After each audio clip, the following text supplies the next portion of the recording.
Բարի երեկո, մի քանի րոպեով ձեզ զբաղեցնեմ բաց զրույցով իմ բաց բալկոնից։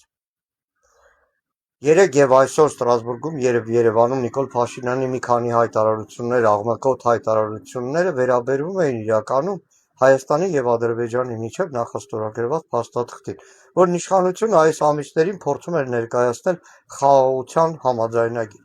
Բայց իրականում այդ փաստաթուղթը, որը նախաստորագրվել է, խաղաղություն չի բերելու ոչ Հայաստանում, ոչ տարածաշրջանում, այլ պարզապես այդ փաստաթղթի երևացող եւ չերևացող կողմերով արձանագրում այն բոլոր պարտավորությունները, որոնք Հայաստանի իշխանությունը իրենց վրա են վերցրել կատարելու ադրբեջանական պահանջները, եւ որոնց մասին այս երկու օրերին Փաշինյանը խոսել։ Առաջին,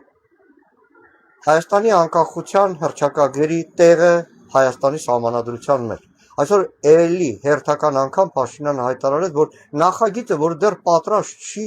դեռ արտարդարության նախարարությունը չի հրապարակել, այդտեղ չի լինելու անկախության հռչակագրի մեր հանրապետության ծննդյան վկայականի մասին հիշատակում։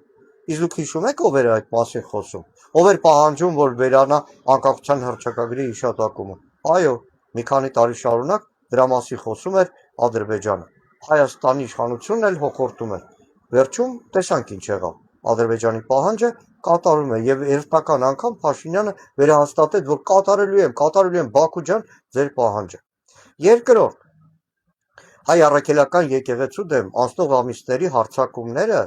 այդ հարձակումների պաշտարը ոչ թե եկեղեցու մասին մտահոգությունն էր, ինչպես ամիսներ շարունակ պնդում են, այլ պարզապես մեկ պատճառով։ Այն պատճառաբանությունները, որ այս երկու օրերին ցնորամիտ որ բերում էր Փաշինյանը, փաստեց մեր եկեղեցին Ադրբեջանի աչքի փուշն է դարձել եւ արդեն ամիսներ շարունակ Ադրբեջանի պահանջմունքներին բավարարում տալու համար էր Հայաստանի իշխանությունը Փաշինյանը արշավում մեր եկեղեցու դեմ, որտեղ միջազգային բոլոր ատյաններում մեր պատարակներից Սուրբ Երբահամա պատարակից սկսած մինչև տարբեր համաժողովներ ու ելույթներ ու քարոզներ հայ առաքելական եկեղեցին խոսել է մեր ժողովրդի իրավունքների, հիշողության, Արցախի, արցախայության, էթնիկ զտման, Արցախի հայկական հուշարձանների եւ այդ պատմական հուշարձանների ավիրման մասին։ Եվ ուղղակի Ադրբեջանին հագուրտ տալու համար է այս արշավը եկեղեցու դեմ։ Երրորդ, երեք Ստրասբուրգում հայտարարվեց, թե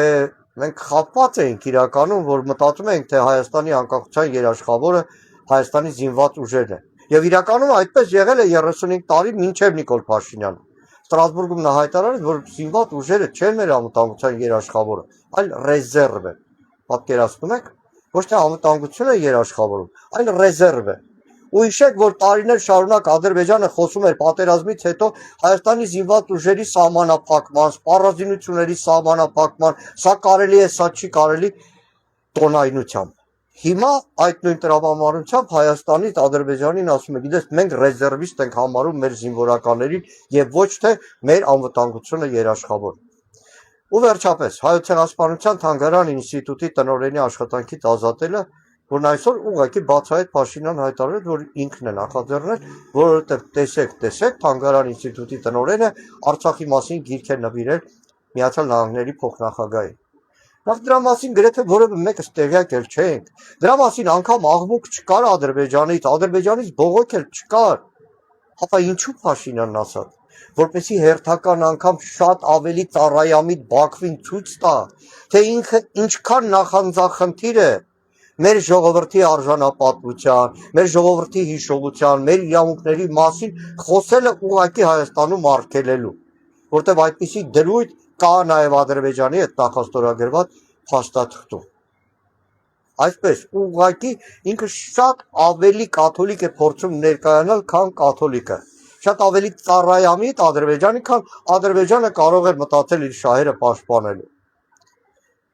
Եվ իրականում այս հայտարարություններով Փաշինյանը հունիսի 7-ի ջրբաժանն է գցել, ոչ թե նախկին ներկաներ, հարուստ աղքատներ, երիտասարդ ծերունիներ, կոռումպացված, ոչ կոռումպացվածներ, ով ավելի լավ կկառավարի, ով ավելի վատ կկառավարի, այլ ուղղակի գցել է սահման։